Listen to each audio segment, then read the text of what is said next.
यदि आप लॉ पढ़ना चाहते हैं तो कहीं और ना जाकर हमारे ऐप dkdubey.com जल्द से जल्द डाउनलोड करें।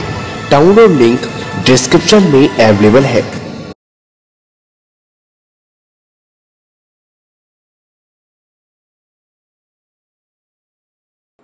नमस्ते सदा वत्सले मातृभूमि। आज इतना महत्वपूर्ण स्ट्रैटेजिकल विषय है जिस विषय पर भारत पिछले 70 वर्ष से इंतज़ार कर रहा है और मुझे लगता है कि पिछली सरकारों ने प्रयास बहुत किया। कारगिल का युद्ध भी उसी बात पर हुआ। पाकिस्तान की जो मनोभावना थी वो मनोभावना पूरी उसी विषय पर चलती रही, लेकिन अभी समय आ गया है कि भारत ने जो स्ट्रैटेजिकल पॉइंट इस समय पाकिस्तान के सामने रखा है और विश्व परिस्थिति जिस प्रकार से बदली है, उससे ये जान पड़ता है कि अब पाक ऑक्युपाइड जम्मू कश्मीर का यानी कि गिलगिट बाल्टिस्तान का वो हिस्सा जो कभी लोग कहते थे कि पाकिस्तान के साथ युद्ध करना पड़ेगा तभी वो भारत में वापस आ सकता है, मुझे लगता है कि वो युद्ध करने की अब नौबत अफ़गानिस्तान की सिचुएशन में नहीं आ रही है। अब विश्व समुदाय ये चाहता है कि गिलगिट बाल्टिस्तान का हिस्सा हिंदुस्तान के पास जाए। ऐसा सिनेरियो फंस गया है और ऐसी सिचुएशन फंस चुकी है अब अफ़गानिस्तान में कि अब गिलगिट बाल्टिस्तान अगर हमारे पास नहीं आता तो फिर अफ़गानिस्तान नहीं बच सकता। दूसरी बात ये भी है कि पाकिस्तान इस समय इस सिचुएशन में नहीं है कि वो अफ़गानिस्तान में अफ़गानिस्तान सरकार की मदद कर सके। हम सब जानते हैं कि 2001 में अमेरिका ने अफ़गानिस्तान पर कब्जा कर लिया था। कब्जा करने के बाद वहाँ पर उन्होंने उनकी ही हामिद करज़ई के नेतृत्व में सरकार बैठाई, यानी कि अफ़गानियों की सरकार बनाई। और उससे पहले अफ़गानिस्तान में जो तालिबानी शासन आया था, तालिबानी शासन के लिए भी इमरान खान ने यही कहा था कि तालिबानियों को बढ़ाना, उनको प्रशिक्षण देने का काम पाकिस्तान ने किया था और उनका कहना था कि अमेरिका के कहने पर किया था, क्योंकि अमेरिका उस समय चाहता था कि अफ़गानिस्तान गृह युद्ध में चला जाए ताकि रशियन फोर्सेस जो अफ़गानिस्तान में थी वो रशिया से अफ़गानिस्तान अलग हो जाए। कारण क्या था कि अफ़गानिस्तान से जो लगा हुआ क्षेत्र है यूएसएसआर जिसको कहते हैं, वहाँ से यूएसएसआर बनने के बाद वो लगातार अफ़गानिस्तान में अतिक्रमण करने के बाद अफ़गानिस्तान में उन्होंने कब्जा करके रखा था। और यहाँ तक कि 1925-26 के तहत 1935 के लगभग वो भारत के जम्मू कश्मीर में भी एंट्री मारना चाहते थे। कौन? रशिया। तो अमेरिका शुरू से इस पॉलिसी पर रहा। जब भारत आज़ाद हुआ तब भी अमेरिका के रूजवेल्ट ने चर्चिल को चिट्ठी लिखी थी कि भारत रशिया के नज़दीक जा रहा है और रशिया की जो विस्तारवादी नीति है, यानी कि कम्युनिस्ट विस्तारवादी नीति है, वो भारत पर कब्जा कर सकता है या भारत उसके खेमे में चला गया तो विश्व समुदाय के लिए बड़ा खतरा पैदा हो सकता है। इसलिए इंग्लैंड को भारत नहीं मतलब आसानी से नहीं छोड़ना चाहिए। और छोड़ने के बाद चूँकि यूएनओ की पॉलिसी है कि सभी कंट्रियों को आज़ाद करना पड़ेगा, तो आज़ाद करने के बावजूद भारत के अंदर इंग्लैंड को अपनी उपस्थिति किसी न किसी तरह से दर्ज करवाते रहना चाहिए और भारत की मदद करनी चाहिए। सब्सिडरी चीज़ें उनको देनी चाहिए। भारत की इंडस्ट्री को ग्रोथ करने में इंग्लैंड को मदद करनी चाहिए। इस बात को लेकर रूजवेल्ट को चर्चिल ने जवाब भी दिया था कि हम ऐसा नहीं कर सकते क्योंकि हम ऑलरेडी युद्ध में हार चुके हैं या युद्ध की ऐसी भयावह परिस्थितियों से गुजर रहे हैं कि हम अगर भारत की मदद करेंगे तो हमारे पास इतना धन नहीं है। चर्चिल ने उस बात पर चिट्ठी जो दूसरी लिखी उसने कहा था कि 50% चर्चिल बियर करेगा, रूजवेल्ट बियर करेगा और 50% आप किसी तरह से देख लो और इस प्रकार भारत को रशिया के खेमे में जाने से रोक लो। ये बात है 1947, 46, 48 की। हालांकि वो संभव नहीं हो पाया क्योंकि लेकिन उस समय इन्वेस्टमेंट आया था। बहुत सारे स्टील प्लांट अमेरिका के सहयोग से, रशिया के सहयोग से, वो इंग्लैंड के सहयोग से, जर्मन फ्रांस के सहयोग से हमारे यहाँ लगाए गए थे। लेकिन अभी जो सिचुएशन बन रही है वो यही है क्या कि अफ़गानिस्तान में अब जिस प्रकार तालिबान वर्सेस अफ़गान चल रहा है तो अफ़गान सरकार के साथ तो भारत सरकार खड़ी हुई है और अफ़गान सरकार के साथ यूएस गवर्नमेंट भी खड़ी हुई है। तो यूएस वहाँ से जा जरूर रहा है लेकिन वो नहीं चाहता कि तालिबान वहाँ पर शासन करने लगे, क्योंकि यूएस डोनाल्ड ट्रंप के आने के बाद यूएस ने अपनी टोटल पॉलिसी आतंकवाद के खिलाफ कर ली थी। बाइडेन भले ही पोलाइट व्यू अपनाए लेकिन यूएस की पॉलिसी को लेकर कहाँ जाएंगे। इसलिए अफ़गानिस्तान में अब तालिबान का दोबारा बढ़ना अमेरिका के लिए भी खतरा है और पूरे विश्व के लिए भी खतरा है। लेकिन तालिबान दोबारा उस पर कब्जा करने के लिए वो लगभग 30% जो अफ़गानिस्तान के प्रोविंसेस हैं उनमें युद्ध कर रहा है और मजे की बात यह है कि पाकिस्तान उनका सहयोग कर रहा है। उस सहयोग में अफगान फोर्सेस ने जब तालिबानियों को समेटना शुरू किया, तालिबानियों के खिलाफ युद्ध छिड़ा, तालिबानियों को मारना शुरू किया, वो डिस्ट्रिक्ट्स जो तालिबान के कब्जे में जा चुके थे वो वापस लेने शुरू किए, तो पाकिस्तान ने यहाँ तक कह दिया कि अगर तालिबान को ऐसे ही अफगानिस्तान मारता रहा तो फिर पाकिस्तान अफगान के साथ खड़ा हुआ है। हालांकि अफगानिस्तान के शासकों का कहना यह है कि तालिबान को जो फोर्सेस मुहैया करवाई जा रही हैं, तालिबान को जो ट्रेनिंग दी जा रही है, तालिबान को जो आर्मरीज दी जा रही हैं, हथियार दिए जा रहे हैं, वो सब पाकिस्तान दे रहा है। वो खुला कह रहे हैं। लेकिन पाकिस्तान अगर दे रहा है तो अब अफगानिस्तान से चूंकि नाटो फोर्सेस जा चुकी हैं, केवल टर्की एक ऐसा कंट्री है जो चाहता है कि वो वहाँ बैठा रहे क्योंकि उसको इस्लामिक शासन स्थापित करना है। रशिया नहीं चाहता कि टर्की किसी तरह से वहाँ पर बैठे, अमेरिका भी नहीं चाहता कि टर्की किसी तरह वहाँ बैठे, और अफगानिस्तान स्वयं भी नहीं चाहता कि टर्की किसी तरह से वहाँ से बैठे, क्योंकि टर्की का बैठना मतलब इस्लामिक फोर्सेस को और बढ़ावा देना और अफगानिस्तान को और बर्बाद करना। ऐसी सिचुएशन में अब सल्यूशन क्या है? तो अफगानिस्तान को अब अगर उसका ऑल टाइम फ्रेंड कोई दिखाई देता है अमेरिका के बाद तो वो भारत है।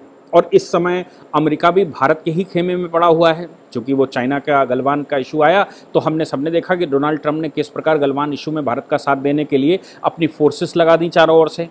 हालांकि मैं इस बात से कन्विंस कम रहता हूं कि America all time friend Bharat का हो सकता है, लेकिन आज की परिस्थितियों में तो अमेरिका भारत पर डिपेंडेबल हो गया है। पाकिस्तान को वो लगातार एड नहीं देना चाहता क्योंकि पाकिस्तान दोगला है, पाकिस्तान चीन के खेमे में बैठ गया है। अब चूंकि पाकिस्तान चीन के खेमे में बैठ चुका है, इसलिए अमेरिका का पाकिस्तान को मदद न करना स्वाभाविक है, क्योंकि अब अमेरिका वर्सेस चीन इस समय चल रहा है। तो फिर ऐसी परिस्थिति में भारत का क्या रोल रहेगा? हम सबको खूब अच्छी तरह से याद होगा कि 2001 में जब सरकारें बैठी, जब वहाँ अब अमेरिका ने कब्जा किया था, तो 2001 के अमेरिकन कब्जे के बाद उनकी ट्रेनिंग भारत में चल रही थी, फोर्सेस भारत दे रहा था, भारत वहाँ डेवलपमेंट के प्रोग्राम चला रहा था, भारत वहाँ इंफ्रास्ट्रक्चर के लिए टेक्नोलॉजी दे रहा था, भारत वहाँ इंफ्रास्ट्रक्चर के लिए मदद दे रहा था, भारत वहाँ पर अपनी पीस कीपिंग फोर्सेस भी दे रहा था। मतलब कुल मिलाकर अगर अमेरिका और नाटो के बाद सबसे बड़ा मददगार कोई अफगानिस्तान का था, जिसको अफगानिस्तान की रियल सिचुएशन मालूम है, जो अफगानिस्तान में रियलिटी में मदद कर सकता है, दूर से नहीं रियलिटी में मदद कर सकता है, और जो उन परिस्थितियों को लगातार हजारों वर्षों से झेल रहा है, मतलब 1000 वर्ष से तो झेल ही रहा है, वो सिर्फ हिंदुस्तान है जो इस्लामिक चरमपंथ को झेल रहा है और इस्लामिक चरमपंथ से लड़ रहा है। उसके बाद 1947 के बाद वो पाकिस्तान से लड़ना शुरू कर दिया, बांग्लादेश से हम लड़ रहे हैं, इन्फिल्ट्रेशन से हम लड़ रहे हैं, चरमपंथ से हम लड़ रहे हैं, आतंकवाद से हम लड़ रहे हैं, अलगाववाद से हम लड़ रहे हैं, इस्लामिक टेररिज्म से, रेडिकलाइजेशन से हम लड़ रहे हैं। चूँकि हम इन सभी से लड़ रहे हैं, इसलिए अगर संसार में सबसे कोई अच्छा अनुभवी है तो वो भारत है। अब अफगानिस्तान लगातार अफगानिस्तान का जो राजदूत भारत में है वो लगातार कह रहा है कि हाँ, आप तालिबान को समझाइए। तालिबान के जो अफगान ग्रुप हैं, अफगान ग्रुप्स मतलब जो नेशनलाइज्ड मिलिशिया ग्रुप हैं, उन ग्रुप्स के साथ भारत वार्ता कर भी रहा था। अब यहाँ पर यह बात आई कि भारत उनकी मदद करे, तो भारत के सामने खुद ही चरमपंथ का एक बड़ा खतरा रहता है, तो भारत अपनी फोर्सेस सीधे क्यों भेज दे, कैसे भेज दे, ये एक बड़ा सवाल था। भारत ने ये तय किया कि अफगानिस्तान की मदद हम करेंगे, इसलिए तालिबानियों के वो ग्रुप, चूंकि आपको ये तो पता ही है कि चरमपंथियों को एकजुट नहीं रखा जा सकता, जैसे भारत में वामपंथ है वो एकजुट नहीं रह सकता, क्योंकि वो सब एक विष लेकर आते हैं, वो सभी एक ये सोच कर आते हैं कि हमारा शासन कैसे बनेगा। उनको राष्ट्र से चिंता नहीं, उनको इस्लाम से चिंता नहीं, उनको सिर्फ आतंकवादी तो आतंकवादी होता है, उसके हाथ में बंदूक होती है और बंदूक की भाषा वो जानता है, बंदूक की भाषा ही वो समझता है और बंदूक से ही वो कंट्रोल होता है, बंदूक से ही वो कंट्रोल करता है। इसलिए इन लोगों का सॉल्यूशन क्या? इन लोगों का कोई सॉल्यूशन नहीं हो सकता। ये कई एक ग्रुप बन गए, लेकिन उन ग्रुपों में अलग अलग मेंटालिटी है। कुछ तो संसार को खुरासान मॉडल स्टेबल करना चाहते हैं, कुछ ISIS का मॉडल स्थापित करना चाहते हैं, कुछ तालिबान को ग्लोबलाइज करना चाहते हैं, कुछ अल-कायदा को ग्लोबलाइज करना चाहते हैं, लेकिन कुछ ग्रुप ऐसे हैं जो अफगान नेशनलिस्ट हैं तालिबान, लेकिन अफगान नेशनलिस्ट हैं। उनकी लड़ाई अगर किसी से है तो वो अमेरिका से है, उनकी लड़ाई किसी से है तो वो वेस्टर्नाइजेशन से है। ऐसी सिचुएशन में उन ग्रुप्स के साथ भारत ने वार्ता करना शुरू कर दिया था।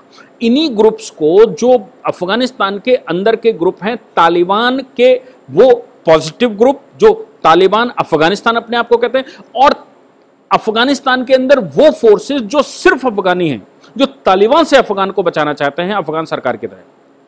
तो ऐसे वहां के बहुत सारे स्वयंसेवी संगठन जो तालिबान के खिलाफ थे, उनको एकजुट करे बगैर भारत उसमें एंट्री नहीं मारेगा। तो दो तीन समस्याएं भारत के लिए हैं। एक तो हमारी वार्ता इस समय अमेरिका से चल रही है और अमेरिका लगातार $5 बिलियन या और ज़्यादा पैसा ये देने को भारत को तैयार है कि आप अफगानिस्तान, आप यहाँ पर बैठे हो, आप सीधी अफगानिस्तान की मदद कर सकते हैं और अफगानिस्तान को सिविलाइज तरीके से कंट्रोल कर सकते हैं। अफगानिस्तान में जो तालिबान ग्रोथ हो रहा है उसको अफगानिस्तान की फोर्सेस को मदद करके आप उनको कंट्रोल कर सकते हैं और अफगानिस्तान में डेमोक्रेसी कुछ हद तक बहाल रहे। और जो ये ग्रुप्स हैं, तालिबानी ग्रुप हैं या आतंकवादी ग्रुप हैं, ये उतने फल फूल ना पाएं। भारत हालांकि इसकी गारंटी नहीं ले सकता, क्योंकि भारत में खुद ही इस प्रकार के ग्रुप्स बहुत फल फूल रहे हैं और भारत उनसे लड़ रहा है। ऐसी सिचुएशन में अब अफगानिस्तान की मदद भारत क्यों करे और कैसे करे? तो दो तीन पेच फंसते हैं।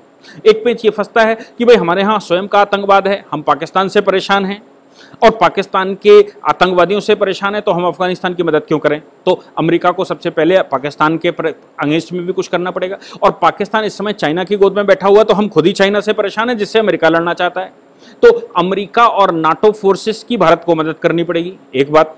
दूसरी बात यह है कि अगर हम सीधी फोर्सेस भेज देते हैं अफगानिस्तान में, तो वो हमारा पड़ोसी है, आतंकवाद का अच्छा प्रशिक्षण देने वाले लोग हैं, आत्मघाती दस्ते तैयार करते हैं, इस्लाम के नाम से मरने को तैयार हैं। तो ऐसे ग्रुप्स को हम सीधा क्यों टक्कर ले जाके भाई आपकी समस्या है, इस्लामिक समस्या है, अपनी निपटिए।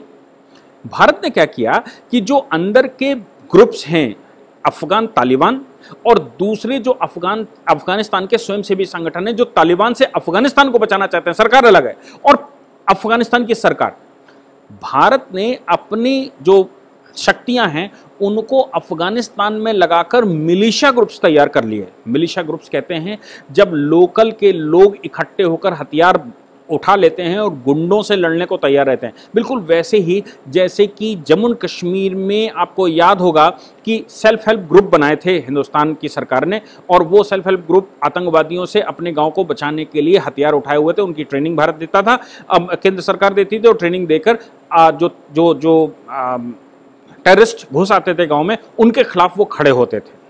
बिल्कुल वैसे ही अफगानिस्तान में इस तरह की फोर्सेस अफगानिस्तान सरकार ने भी तैयार की थी, और भारत सरकार जो वहां पर बहुत सारा इन्वेस्टमेंट करके रखा था भारत ने, लगभग $3 बिलियन का, उस इन्वेस्टमेंट के साथ साथ अफगानिस्तान के अंदर के जो नेशनलिस्ट ग्रुप्स हैं, जो तालिबान के विरुद्ध थे, जो तालिबान से बचना चाहते थे, जो तालिबानी शासन से बचना चाहते थे, उन सभी के साथ भारत के अच्छे संपर्क थे। भारत ने एक काम बिना हथियार उठाए ये कर लिया कि वहां पर इस प्रकार के सभी ग्रुप्स को एक सूत्र में बांधकर खड़ा कर दिया, और वो ग्रुप्स अब तालिबान के विरुद्ध और पाकिस्तान के विरुद्ध खड़े हो गए हैं।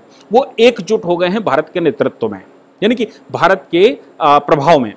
उन ग्रुप्स को मिलिशिया ग्रुप्स कहते हैं। अब ये जो अफगानिस्तान की जनता है जिसको मिलिशिया ग्रुप कहा गया, और अफगानिस्तान के जो शासक हैं इस समय यानी कि अफगान फोर्सेस हैं, इन दोनों को एकजुट मिला दिया भारत ने।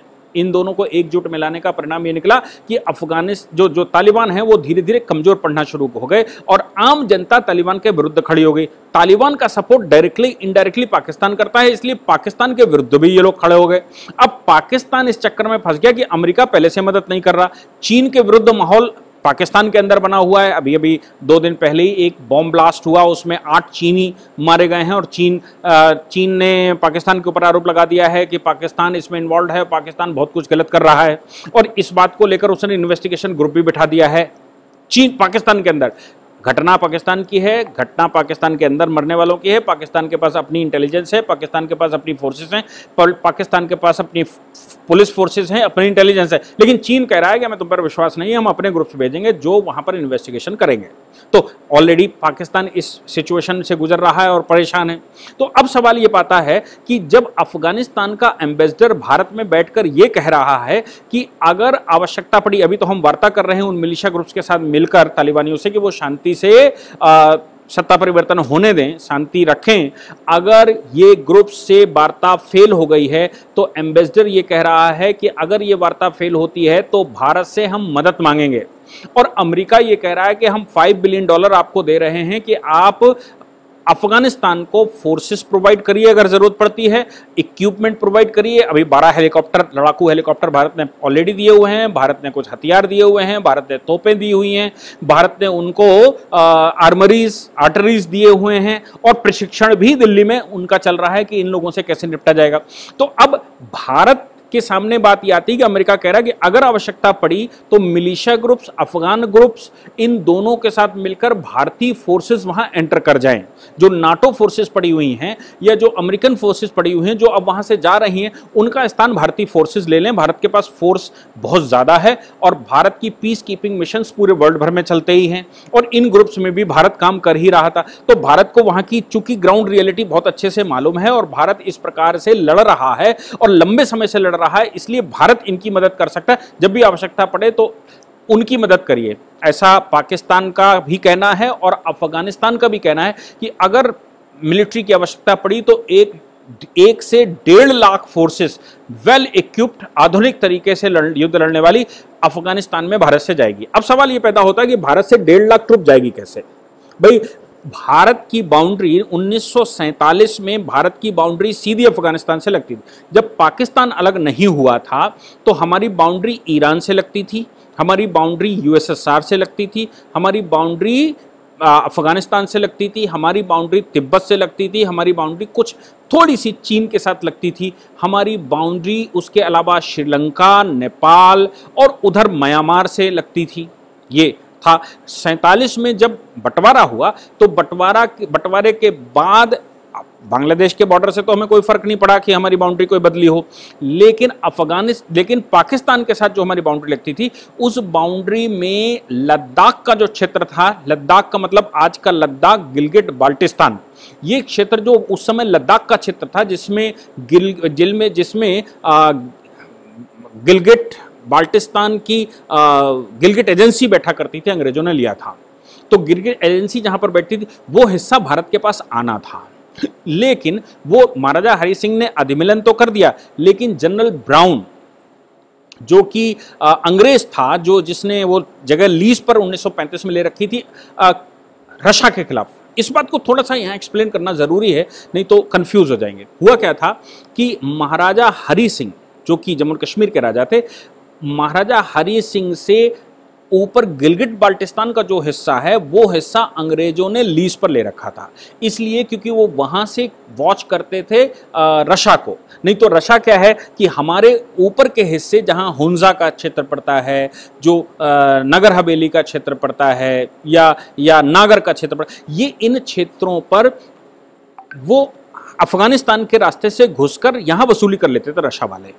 अब महाराजा हरि सिंह के सामने ये समस्या थी, तो महाराजा हरि सिंह और दूसरा ये है कि जम्मू कश्मीर में एंट्री अगर अफगानिस्तान के रास्ते से करेगा रशा तो वो कभी दिल्ली को भी चैलेंज करेगा। तो अंग्रेजों ने क्या किया कि उस हिस्से को सिक्योर करने के उद्देश्य से वहां अपनी फोर्सेस डालना चाहा, और फोर्सेस डालने के लिए महाराजा हरि सिंह से उन्होंने वो हिस्सा गिलगिट बाल्टिस्तान का लीज पर लिया, जिस फोर्सेस का नाम दिया गया गिलगिट एजेंसीज।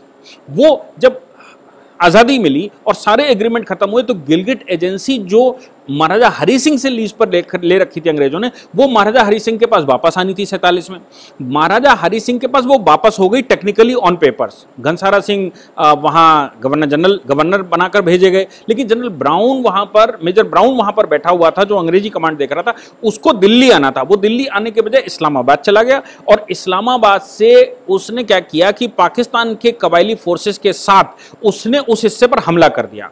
और जब वो गया था तो जाते समय वहाँ की रसद सारी फेंक गया था, वहां रहने की व्यवस्था सब खत्म कर गया था। जब घनसार सिंह वहां पहुंचा तो घनसार सिंह ने उनसे हैंडओवर लिया, उसके बाद उसको बड़ी समस्या आई। घनसार सिंह को जब जनरल ब्राउन ने घेर लिया पाकिस्तानी फोर्सेस के साथ और ये कहा कि जम्मू कश्मीर पर कब्जा हो चुका है, तुम सरेंडर कर दो, अगर तुमने सरेंडर ना किया तो फिर ये क्षेत्र में तुम्हें हम मार देंगे। घनसार सिंह ने सरेंडर कर दिया। वहां पर जनरल ब्राउन ने पाकिस्तान का झंडा फहरा दिया आप समझ सकते हैं कि अंग्रेज खेल रहा था, लेकिन वो हिस्सा बहुत इंपॉर्टेंस का ये था क्योंकि अफगानिस्तान से सीधी बाउंड्री लगती थी। अब उस हिस्से पर चूंकि पाकिस्तान ने कब्जा कर लिया और पंडित नेहरू यूएनओ चले गए, वापस लेने के बजाय वहां पर सीज फायर घोषित कर दिया, जिसको आप एलओसी कहते हैं। इस वजह से वो गिलगिट और बाल्टिस्तान का हिस्सा जिसके थ्रू हमारा अफगानिस्तान के साथ बॉर्डर लगता है वो पाकिस्तान के कब्जे में है। अब अमेरिका अगर ये कहता है, अफगानिस्तान ये कहता है कि आप जब हमें जरूरत पड़े तो आप अपनी फोर्सेस को तालिबान के खिलाफ यहां भेज दीजिए, या पाकिस्तान तालिबान की जो ज्वाइंट फोर्सेस हैं जो काम कर रही हैं वहां गलत तरीके से, उनके खिलाफ अपने ट्रूप्स हमें भेज दीजिए, हमें सीधी मदद करिए, तो फिर अफगानिस्तान का सीधा एक्सेस दिल्ली के साथ होना भी चाहिए। अब दिल्ली के साथ सीधा एक्सेस तो हो नहीं सकता। क्यों नहीं हो सकता? क्योंकि बीच में गिलगिट बाल्टिस्तान का हिस्सा है जो हमारा है, जहां से वो कनेक्शन बन सकता है वो हिस्सा पाकिस्तान के कब्जे में है। इसलिए भारत ने अब अपनी एक शर्त ये रखी है कि भाई हम आपकी मदद करने को तैयार हैं, लेकिन हमको रास्ता चाहिए। रास्ता कहां से चाहिए? पाकिस्तान ये कह रहा है कि पाकिस्तान से रास्ता मांग रहे हैं। नहीं भाई, हम पाकिस्तान से रास्ता नहीं मांग रहे, हम ये कह रहे हैं कि गिलगिट बाल्टिस्तान का जो क्षेत्र पाकिस्तान ने कब्जा करके रखा है वो हमारा क्षेत्र है। अगर वो क्षेत्र हमको वापस मिल जाता है तो फिर हम अफगानिस्तान में सीधा इंटरवीन कर सकते हैं और अफगान सरकार को बचा सकते हैं, तालिबान के खिलाफ हम वहां पर युद्ध लड़ सकते हैं, हम अपनी फोर्सेस भेज सकते हैं। लेकिन हम अपनी फोर्सेस को पाकिस्तान के अंदर से कैसे भेजेंगे? जब तक पाकिस्तान का कब्जा है तब तक हम कैसे भेजेंगे? गलत तरीके से युद्ध हो सकता है। पाकिस्तान का भी कहना है कि अगर आप सीधी रास्ता मांग रहे, क्योंकि अमेरिका कह रहा है कि सीधा रास्ता दे दो जो इंडियन फोर्सेस सीधी गिलगिट बाल्टिस्तान से होते हुए अफगानिस्तान में एंट्री मार जाए। अब अगर भारत के साथ ये समस्या है कि अगर हम उनसे रास्ता ले लेते हैं गिलगिट बाल्टिस्तान में तो हम रिकॉग्नाइज कर रहे हैं कि गिलगिट बाल्टिस्तान उनका हिस्सा है। पहली बात, क्यों? क्योंकि हमने लीगली उनसे रास्ता ले लिया है। और अगर हम उनसे रास्ता नहीं लेते हैं, मतलब हम तो स्वीकार नहीं ही करेंगे कि हमें वहां से रास्ता दिया जाए, हम उनसे रास्ता नहीं लेते हैं तो अमेरिकन फोर्सेस को समस्या हो रही है, अफगान फोर्सेस को समस्या हो रही है, अफगानिस्तान के अंदर मिलिशिया ग्रुप्स को समस्या हो रही है, और अफगानिस्तान पूरा का पूरा गृह युद्ध में और टेररिज्म में जा रहा है। और पाकिस्तान का प्रभाव जिस प्रकार से अफगानिस्तान में पड़ रहा है, अफगानिस्तान और पाकिस्तान एक सुर में बोलने वाले हैं तो पूरे के पूरे क्षेत्र पर, यानी कि पूरे वर्ल्ड के लिए खतरा होने वाला है। और अफगानिस्तान और पाकिस्तान की दोस्ती इस समय चाइना के साथ है। चाइना के साथ दोस्ती होने की वजह से चाइना का प्रभाव अफगानिस्तान और पाकिस्तान दोनों पर पड़ जाएगा, यानी कि America, NATO forces, European countries और इंडिया सबके लिए खतरे की बात है। इसलिए अब हमारा वहां पर तालिबान को सरेंडर को सप्रेस करना जरूरी है, पाकिस्तान को सप्रेस करना जरूरी है, चीन को काउंटर करना जरूरी है। इन सब के लिए गिलगिट बाल्टिस्तान की भूमि भारत में आना अति आवश्यक है। अब अमेरिका पाकिस्तान से ये जोर बनाने की कोशिश कर रहा है कि गिलगिट बाल्टिस्तान भारत को दे दो, लेकिन पाकिस्तान कैसे दे दे? इसलिए पाकिस्तान अमेरिका के खिलाफ और चीन के खेमे में बैठकर लगातार ये कोशिश कर रहा है कि किसी प्रकार से चीन, पाकिस्तान और तालिबान और उधर टर्की का एक कॉम्बिनेशन बन जाए और अफगानिस्तान के अंदर तालिबान का शासन स्थापित हो जाए, ताकि पाकिस्तान गिलगिट बाल्टिस्तान, बीरपुर, मुजफ्फराबाद को जैसे खाए बैठा है वैसा बैठा रहे, एटलीस्ट बचा ले। पाकिस्तान के पास इतनी शक्ति भी नहीं है कि वो भारत के साथ इस समय लड़ सके या किसी भी कंट्री के साथ लड़ सके। तो मुझे लगता है कि ये जो सिचुएशन अब क्रिएट हो गई है, इस सिचुएशन में गिलगिट बाल्टिस्तान बहुत जल्दी वर्ल्ड पावर चाहने लगी हैं कि गिलगिट बाल्टिस्तान भारत के पास चला आए और तभी अफगानिस्तान को बचाया जा सकता है, अदरवाइज अफगानिस्तान को बचाया नहीं जा सकता। क्योंकि भारत गिलगिट बाल्टिस्तान के रास्ते से रास्ता नहीं ले सकता। क्यों? क्योंकि हम अपने ही क्षेत्र से रास्ता लेने का मतलब है हम पाकिस्तान, ये स्वीकार कर लें कि वो हिस्सा पाकिस्तान का है, वो हम संभव नहीं हो जाए और बिना हमारे जाए वहां पर कंट्रोल हो नहीं सकता। और अगर हो सकता है तो वो करने की कोशिश कर रहे हैं, बाद में कह रहे हैं कि हम आपसे मदद मांगेंगे, अगर आवश्यकता पड़ी तो हम आपसे मदद मांगेंगे, लेकिन आप अपनी फोर्सेस तैयार रखिए। भारत ने भी अपनी 50,000 फोर्सेस अभी रिसेंटली उस बॉर्डर पर लगाई हुई हैं, चीन के बॉर्डर पर लगाई हुई हैं। अभी अभी आपने खबर पड़ी होगी कि कोई चीन के बॉर्डर पर कुछ बहुत बड़ा नहीं चल रहा, लेकिन भारत ने एक साथ 50,000 फोर्सेस क्यों लगा दी और वहां पर अब भारत की 2 से 2.5 लाख फोर्सेस इकट्ठी हो गई। मुझे लगता है कि ये सारा सिनेरियो इसलिए रचा जा रहा है कि अफगानिस्तान में फोर्सेस अगर भेजनी पड़े तो दिल्ली से नहीं भेजेंगे, अफगानिस्तान में अगर फोर्सेस भेजनी पड़े तो लद्दाख में जो फोर्सेस हैं, चूंकि वो लद्दाख का ही हिस्सा है और लद्दाख से ही आसानी से एक्सेस होता है, कश्मीर से एक्सेस नहीं होता, लद्दाख से आसानी से गिलगिट बाल्टिस्तान एक्सेस होता है। तो लद्दाख में हमने जो फोर्सेस भेजी हैं वो चीन के खिलाफ भेजने के बजाय अफगानिस्तान के लिए भेजी हैं, और अफगानिस्तान में जाने के लिए गिलगिट बाल्टिस्तान का हिस्सा वापस आना जरूरी। इसलिए यह भी संभव है कि भारत और पाकिस्तान का यह युद्ध हो जाए और पाकिस्तान पाकिस्तान के विरुद्ध पूरा विश्व खड़ा हो जाए और चीन पाकिस्तान का सहयोग न कर सके। क्यों? क्योंकि उधर साउथ चाइना सी में भी अमेरिकन फोर्सेस लगी हुई हैं। अगर चीन ने पाकिस्तान का इस समय साथ दिया तो फिर अमेरिका चीन के खिलाफ वैसे ही पड़ा हुआ है। शिनजांग प्रांत भी अब इस समय स्वतंत्र हो सकता है और तिब्बत भी इस समय स्वतंत्र हो सकता है। तो चीन के लिए अपनी फांस फंसी हुई है, पाकिस्तान के लिए अपनी फांस फंसी हुई है, और इन सभी सिचुएशंस में रिस्क तो है ही, लेकिन विन विन सिचुएशन अगर किसी की है तो वो भारत की है। अब विश्व फोर्सेस अगर हम उसको वापस लेते हैं तो विश्व फोर्सेस हमारे साथ खड़ी हुई हैं और किसी भी हालत में विश्व फोर्सेस अब ये चाहती है कि अफगानिस्तान को किसी तरह से कंट्रोल किया जाए और वो भारत के अलावा कोई उनके पास ऑप्शन नहीं। रशिया को वो घुसने नहीं देंगे, चीन को वो घुसने नहीं देंगे। पाकिस्तान अफरा तफरी मचाए पड़ा है, अमेरिका वहां से वापस जा रहा है, नाटो वहां से वापस जा रहा है, तो बचा कौन?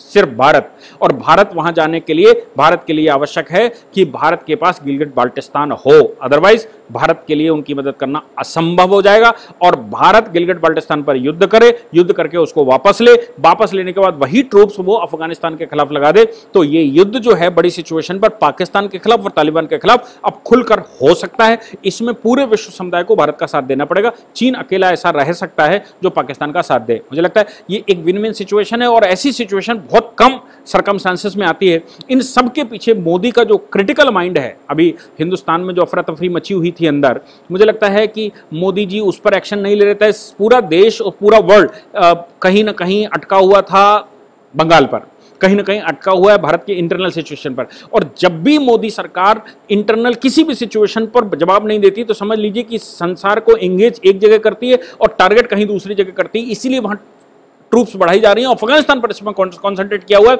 और ये जो जितनी निगेटिविटी भारत के अंदर चल रही, जैसे गिलगिट बाल्टिस्तान आएगा, मुझे लगता है कि वो सारी निगेटिविटी हिंदुस्तान में खत्म हो जाएगी। फिर मोदी की वाह के अलावा दूसरे कोई काम नहीं रहेगा और लोगों को समझ आ जाएगा कि आखिर मोदी सरकार बंगाल में चुप क्यों थी, मोदी सरकार और जगहों पर हिंदुस्तान के अंदर चुप क्यों थी, मोदी सरकार क्यों ये नकारात्मक दृष्टि से देश चला रही थी। मुझे लगता है कि टारगेट इस समय गिलगिट बाल्टिस्तान है, टारगेट इस समय तालिबान है, टारगेट इस समय अफगानिस्तान है। इसलिए मोदी सरकार यहां पर कंसंट्रेट करने के बजाय वहां पर कर रही है और यहां पर दिखाने वाला दृश्य दूसरा चल रहा है।